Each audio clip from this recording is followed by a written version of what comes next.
Welcome you all guys once again. I am Archana Mainandan. और इससे पहले वाले वीडियो में हमने जैन धर्म से रिलेटेड सारे के सारे इंपॉर्टेंट पॉइंट्स देखे थे। इनफैक्ट एक नोट्स हमने रिवाइज किया था जैन धर्म से रिलेटेड, जहां से आपसे कोई भी क्वेश्चन एग्जामिनेशन हॉल में अगर पूछा जाए तो आप वहां से सारे के सारे क्वेश्चन के आंसर देने में समर्थ हो सकते हो।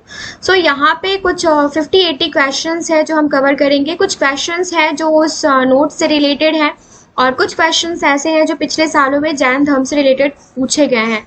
सो वन बाय वन सारे क्वेश्चंस तो देख लेते हैं। यहाँ पे कोई भी एक्सप्लेनेशन नहीं रहेगा। मैं कमेंट सेक्शन में मैं डिस्क्रिप्शन सेक्शन में वीडियो का लिंक शेयर कर दूंगी। अगर वो वीडियो आपने देखा है तो कहीं से कोई भी एक्सप्लेनेशन लेने की जरूरत नहीं पड़ेगी। सो सबसे पहला क्वेश्चन है हमारा, जैन परंपरा के अनुसार जैन धर्म में कुल कितने तीर्थंकर हुए? तो टोटल 20 तीर्थंकर हुए। सेकंड क्वेश्चन है हमारा, जैनियों के प्रथम तीर्थंकर कौन थे? तो ये ऋषभ देव थे। जैन धर्म के 23वें तीर्थंकर कौन थे? तो ये पार्श्वनाथ थे। और ये किस स्कूल के थे, क्या इन्होंने दिया, वो सारी चीजें हमने उस नोट्स में कंप्लीट कर रखी है। सो उस नोट्स को जरूर देख लीजिएगा इस वीडियो को देखने से पहले। जैन धर्म के 24वें एवं अंतिम तीर्थंकर कौन थे? तो महावीर स्वामी थे, जिन्होंने 42 वर्ष की आयु में ज्ञान प्राप्ति की थी। जैन धर्म के संस्थापक कौन थे? ऋषभ देव थे। और महावीर का जन्म कभी हुआ था? तो 540 ईस्वी पूर्व महावीर का जन्म हुआ था। महावीर का जन्म कहाँ हुआ था? तो कुंडलग्राम वैशाली में हुआ था। और महावीर का जन्म किस क्षत्रिय गोत्र में हुआ था? तो जात्रिक में। महावीर के बचपन का नाम क्या था? तो ये वर्धमान था उनके बचपन का नाम। फिर नेक्स्ट क्वेश्चन है, महावीर के पिता का क्या नाम था? तो सिद्धार्थ था। और महावीर की माता का क्या नाम था? त्रिशला। महावीर की पत्नी का नाम वही यशोदा था।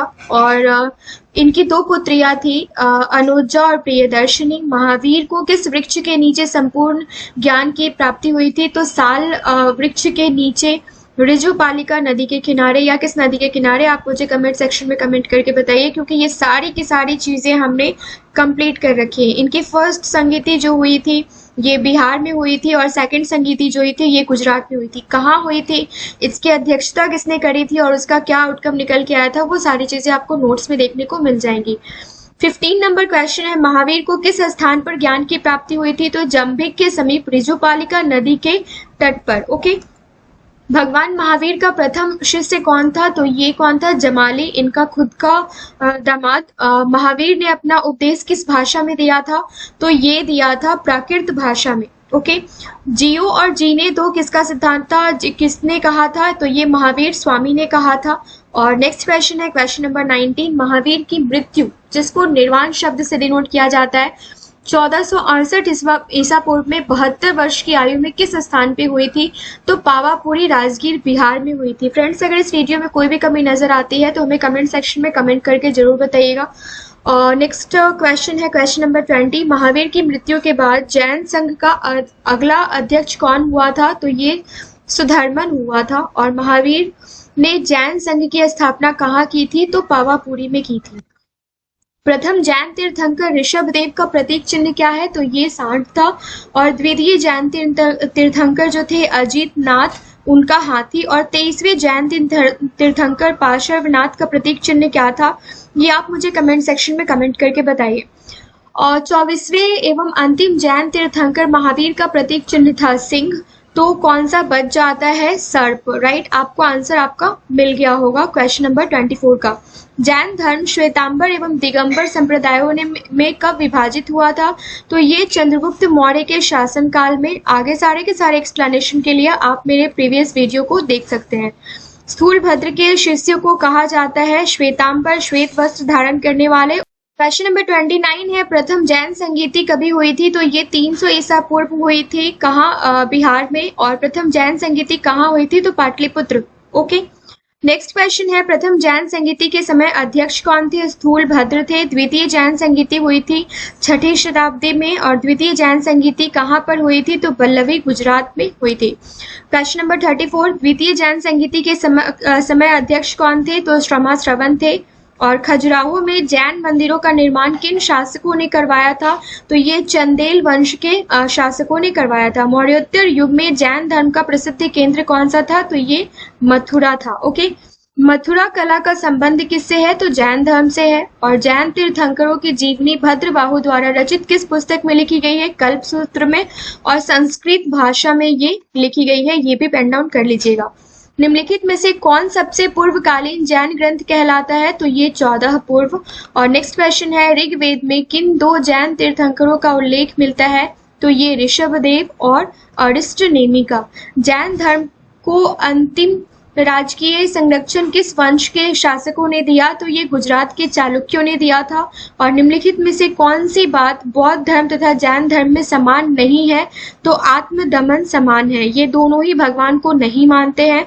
और बौद्ध धर्म की बात करें तो ये पुनर्जन्म में विश्वास करते हैं, और जैन धर्म जो है वो आत्मा में विश्वास करते हैं। नेक्स्ट है, अनुव्रत शब्द किस धर्म से जुड़ा है? तो ये जैन धर्म से जुड़ा है। और दिलवाड़ा के जैन मंदिरों का निर्माण किसने करवाया था? तो चालुक्यों सोलंकियों ने करवाया था। अब यहाँ से वो सारे क्वेश्चंस हम देखेंगे जो आज से कुछ साल पहले तक, अभी तक 2023 तक डिफरेंट एग्जाम्स में ये सारे के सारे क्वेश्चंस पूछे गए हैं। जैन धर्म में कुल कितने तीर्थंकर हुए? तो 24। जैनियों के पहले तीर्थंकर कौन थे? आदिनाथ, जिनको ऋषभदेव के नाम से भी जाना जाता है। निम्नलिखित में से कौन जैन धर्म के असली संस्थापक माने जाते हैं? तो महावीर स्वामी। और महावीर स्वामी का जन्म कहाँ हुआ था? तो ये कुंडलग्राम में हुआ था। सारे के सारे क्वेश्चंस आपको इस नोट से ही मिल जाएंगे। महावीर का जन्म किस क्षत्रिय गोत्र में हुआ था? तो ये जात्रिक। और महावीर की माता मृत्यु, ये सारे के सारी चीजें हमने रिवाइज कर ली है। सो प्रीवियस में आपने जो भी क्वेश्चंस देखा है वही क्वेश्चंस रिपीटेडली आपको हर एक एग्जाम में पूछे जाते हैं, तो यहाँ से क्वेश्चंस बनने की संभावना जो है वो 100% है। सो सारे के सारे क्वेश्चंस को एक बार रिवाइज कर लीजिएगा और उससे पहले उस नोट्स को रिवाइज कर लीजिएगा। जैन धर्म में पूर्ण ज्ञान के शब्द क्या शब्द यूज किया गया है? तो ये कैवल्य यूज किया गया है। और महावीर एवं बुद्ध दोनों ने किसके शासन काल में उपदेश दिया था? तो ये बिंबिसार के शासन काल में इन दोनों ने ही उपदेश दिया था। निम्नलिखित में से कौन सबसे पूर्वकालीन जैन ग्रंथ कहलाता है? तो ये 14 पूर्व। और जैन साहित्य को क्या कहते हैं? आगम। और स्यादवाद किसका सिद्धांत है? तो जैन धर्म का सिद्धांत है। त्रिरत्न जो है, सम्यक ज्ञान, सम्यक दर्शन और सम्यक आचरण किस धर्म की महिमा है? तो ये जैन धर्म की महिमा है। और जैन समुदाय में प्रथम विभाजन के श्वेतांबर संप्रदाय के संस्थापक कौन थे? तो ये स्थूल बाहु थे। प्रथम जैन संगीति का आयोजन कहाँ हुआ था? तो ये हुआ था पाटलिपुत्र में।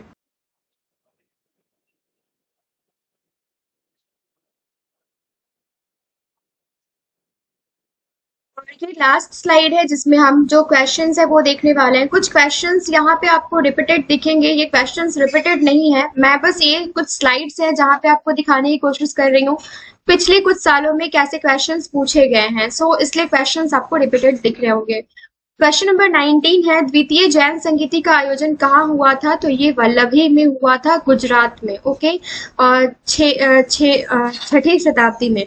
जैन साहित्य का संकलन किस भाषा व लिपि में किया गया है? तो प्राकृत व अर्ध मगधी भाषा में किया गया है। अनुव्रत शब्द किस धर्म से जुड़ा है? तो हिंदू धर्म से जुड़ा है। और महावीर की मृत्यु के बाद जैन संघ का अगला अध्यक्ष कौन हुआ? तो ये सुधर्मन हुआ। जैन ग्रंथ कल्पसूत्र की रचना किसने की? तो ये भद्रबाहु ने की थी। और स्थूलभद्र ने किसकी रचना की थी? आप मुझे बताइए। जैन तीर्थंकर पार्श्वनाथ का प्रतिपादित 4 महाव्रतों में महावीर स्वामी ने 5वें महाव्रत के रूप में क्या जोड़ा था? तो ये ब्रह्मचर्य जोड़ा था। और टोटल 5 कौन कौन से हैं ये आप उस वीडियो में देख सकते हैं, और उसका लिंक मैं डिस्क्रिप्शन बॉक्स में ऐड कर दूंगी। स्वामी महावीर के भिक्षुणी संघ की प्रधान कौन थी? तो ये चंदना थी। और अगर मेल में पूछा जाए तो फर्स्ट कौन थे? तो ये थे जमाली। ओके, तो ये सारे क्वेश्चंस थे जो आपके आने वाले किसी भी एग्जाम में बहुत ही इंपॉर्टेंट रहेगा। और ये सारे स्लाइड्स जो मैं जिसकी बात कर रही हूँ, जिस नोट्स की बात कर रही हूँ, ये सारे के सारे स्लाइड्स हमने बहुत अच्छे से एक्सप्लेन किया है, हमने बहुत अच्छे से पढ़ा है। तो इस वीडियो को आप एक बार रिवाइज कर लीजिएगा, और ये सारे की सारी चीज़ें आपको किसी न किसी एग्जाम में देखने को मिलेंगी। सो यहाँ पे जो आपको मैंने बोला कि टोटल 4 जो पार्श्वनाथ ने दिए थे, जो हमारा लास्ट क्वेश्चन था, जो कि सत्य बोलो, चोरी ना करो, हिंसा ना करो एंड संपत्ति ना रखो। सो फ्रेंड्स, मिलते हैं नेक्स्ट वीडियो में। और A9 एजुकेशन फैमिली से जुड़े रहने के लिए थैंक यू सो मच।